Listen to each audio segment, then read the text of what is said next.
Les decía a ustedes, acuérdense de este apellido. Es el abogado de Pérez Corradi, es el doctor Broikman. Y seguramente va a aparecer bastante estos días. Esta mañana, en un largo reportaje en el programa de Longobardi, estuvo hablando de la intención de Ibar Pérez Corradi, uno de los hombres más buscados de la Argentina, en este momento seguramente el más buscado, que quiere presentarse a declarar, pero quiere hacerlo en un juzgado federal y consecuentemente que su prisión, porque él quiere entregarse, esté también dentro del ámbito del juzgado federal. ¿Por qué dice esto? Porque él sostiene que tiene importantes aportes para hacer, que van a esclarecer mucho y van a excluirlo de la responsabilidad en el caso del triple crimen. No se excluye de algunas otras cosas, pese a que no las manifestó puntualmente su abogado, pero es un hombre muy joven. Tiene también un pedido de paradero y de reclusión de Estados Unidos por una cuestión de contrabando de pastillas, no me acuerdo particularmente cuál era, de la cual creo que se hace responsable. Bueno, aquí va a empezar a jugar un poco, y esto el gobierno de Macri seguramente lo va a plantear, la figura del arrepentido. La figura del arrepentido está siendo utilizada muchísimo en otros países, por supuesto que cuentan con esa legislación, ¿no? Es decir, que en su legislación está incorporada la figura del arrepentido. El arrepentido es el que se presenta, y en la cadena de denuncias en Estados Unidos, por ejemplo, hay un sistema que es interesante, por lo menos ellos lo han implementado y le da resultado, que cuando el arrepentido denuncia a integrantes, vamos a suponer, de una asociación ilícita, como puede ser esta, denuncia a personas con un grado mayor de responsabilidad en el delito, se le puede llegar a atenuar la pena. Es una suerte de recompensa, de premiación, digamos, para aquellos que en sus declaraciones imputen, más allá de su propia participación, a responsables en mayor grado del que él mismo está acusado. Bueno, esto es lo que aparentemente esta figura todavía no está incorporada a la legislación argentina. Seguramente Macri, creo que en alguna oportunidad lo escuché hablar de este tema y manifestar su interés por incorporar a la legislación argentina este nuevo aspecto que daría lugar a avanzar bastante en las investigaciones. Pero concretamente, el doctor Broikman dijo que Pérez Corradi quiere entregarse, y que quiere entregarse a un juzgado federal, y que su cautiverio, del cual él descarta, esté también en una cárcel con la intervención del juzgado federal. ¿Por qué? Porque dice que la causa se la armaron, que el fiscal no tomó las pruebas o tomó pruebas que lo implican, que no son veraces, no son reales. En fin, el hombre tiene sus argumentos y es posible que en las próximas horas haya novedades al respecto. Ese es un tema. El otro tema es muy interesante y es la columna de Carlos Pañi en el diario de la Nación del jueves 14, es decir, del día de hoy. Se llama La pesadilla del kirchnerismo. No se las voy a leer todas porque es muy larga y ustedes pueden, por supuesto, acceder muy fácilmente a ella. Simplemente algunas partes que para mí son fundamentales. Comienza escribiendo Carlos Pañi. Aníbal está en problemas. No es un dictamen de esta hora. Se remonta a agosto de 2008.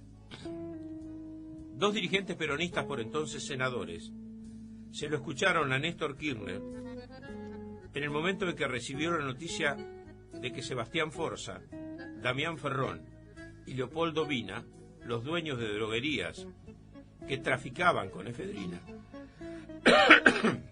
habían desaparecido en la zona de Quilmes. Kirchner, en ese momento, estaba en las oficinas que le alquilaba a Cristóbal López en Puerto Madero. En ese momento el presidente estaba... la presidenta era ya Cristina, perdón. Dice, Kirchner estaba débil. 3 semanas atrás Julio Cobos había volteado la ley de retenciones. Aníbal Fernández, dice ahora Pañi, sigue estando en problemas, pero ya no está solo.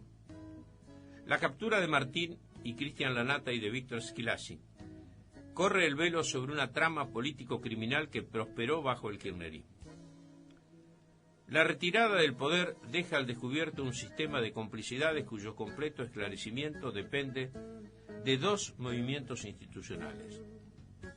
El primero, que la investigación de la fuga de ese trío pase de la justicia bonaerense a los tribunales federales. El segundo, que se legisle sobre la figura del arrepentido. Hay un juez federal tratando el caso, Sergio Torres. Inició un expediente cuando la Policía Federal detectó que los Lanata y Schillaci eran asistidos por un aparato narco. Torres abrió una causa paralela a la del Juzgado de Azul. La defensa del trío pidió que la pesquisa pase al nuevo fuero. Si el juez federal y el fiscal Jorge Dilelo y los jueces bonaerenses admiten el pedido, el análisis de la evasión del penal empezaría a integrar un rompecabezas con la investigación del tráfico de efedrina que lleva adelante María Servini de Cubría y con la que dirige Ariel Lijo sobre el presunto lavado de dinero de la droga en la campaña presidencial de la señora Kirchner en el año 2007. Forza, uno de los liquidados en Quilmes, fue uno de los mecenas de ese proselitismo. La adopción del régimen del arrepentido forma parte del paquete legislativo que piensa promover Mauricio Macri este año en el Congreso. Prevé que un imputado penal, para aliviar su situación, si aporta información fehaciente sobre los tramos superiores de la cadena, la incógnita es si la norma incluirá la corrupción política. Los condenados por el triple crimen, en especial Martín Lanata, son una pesadilla para Cristina Kirchner y buena parte de su entorno. No solo porque delatan la conexión de su administración con el narcotráfico. El menor de los Lanata,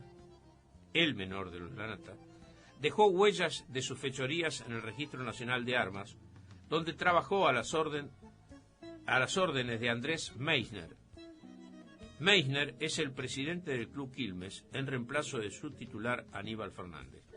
Ustedes vieron que este caso va sobrevolando diferentes realidades, diferentes aspectos, diferentes estamentos, pero siempre sobrevuela sobre la imagen de Aníbal Fernández.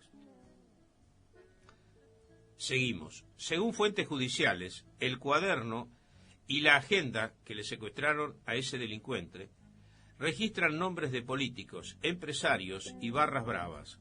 Son la clientela a la que proveía de permisos de portación de armas sin siquiera visitar sus oficinas.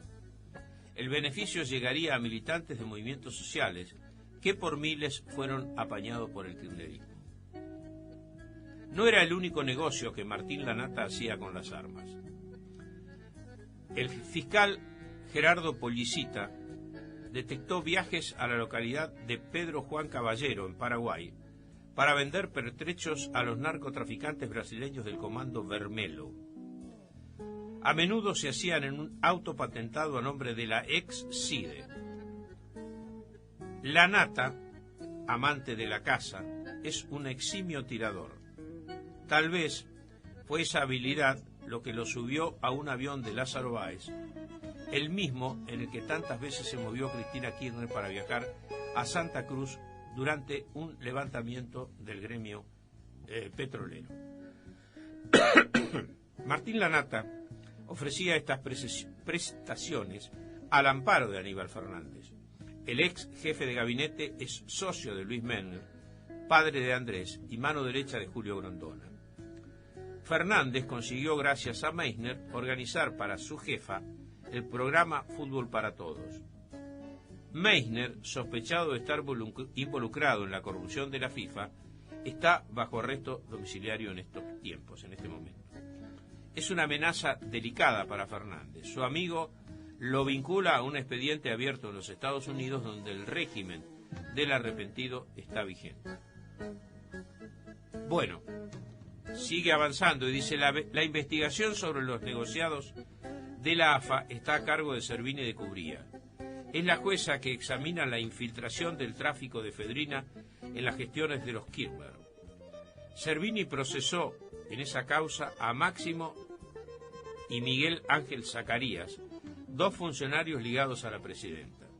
Miguel Ángel era el secretario de José Granero, ex titular del Cedronar. Fíjense ustedes, ¿no?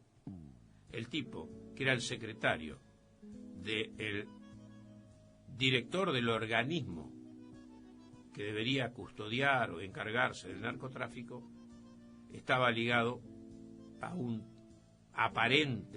aparente asociación ilícita de narcotráfico. Bueno, José Granero también, acota Pañi, está procesado por narcotráfico. Sin embargo, fuentes policiales suponen que su verdadero jefe era Aníbal Fernández. Sigue, avanza muchísimo más en otras consideraciones. Hoy este artículo ha sido citado por varios programas en la mañana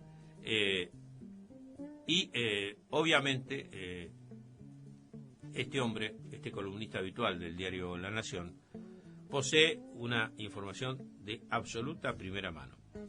Concluye Pañi su artículo de hoy, dice: sin embargo, el daño principal de esta crisis se registra en el peronismo. La exhibición cada vez más nítida de la dimensión delictiva que tuvo la experiencia kirchnerista acelera la sucesión de muchos dirigentes. El más notorio es Juan Manuel Ortubey, quien ya negocia con los dirigentes de Cambiemos un espacio en las comisiones de diputados para un bloque disidente del PJ. Hay una consecuencia más desagradable: los pactos escabrosos sobre los que se sostuvo el gobierno anterior en Buenos Aires obligan a reexaminar la selección de Aníbal Fernández como candidato a gobernador. Cada vez queda menos claro si fue un error político o un compromiso mafioso. Complicadito el tema, ¿no?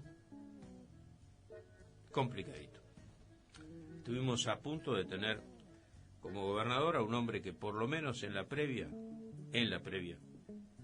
está acusado, y en estos días se van a saber posiblemente muchas cosas, de estar vinculado con el narcotráfico y fundamentalmente con esta organización delictiva que ganó muchos millones de dólares con el contrabando de este producto de la efedrina hacia los Estados Unidos, cosa que no controló en absoluto el gobierno nacional.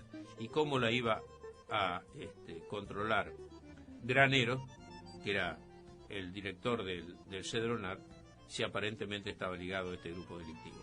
Realmente, las cosas que pasaron en la República Argentina, no sé si les pasa a ustedes, pero a mí me corre un frío por la espalda, ¿no?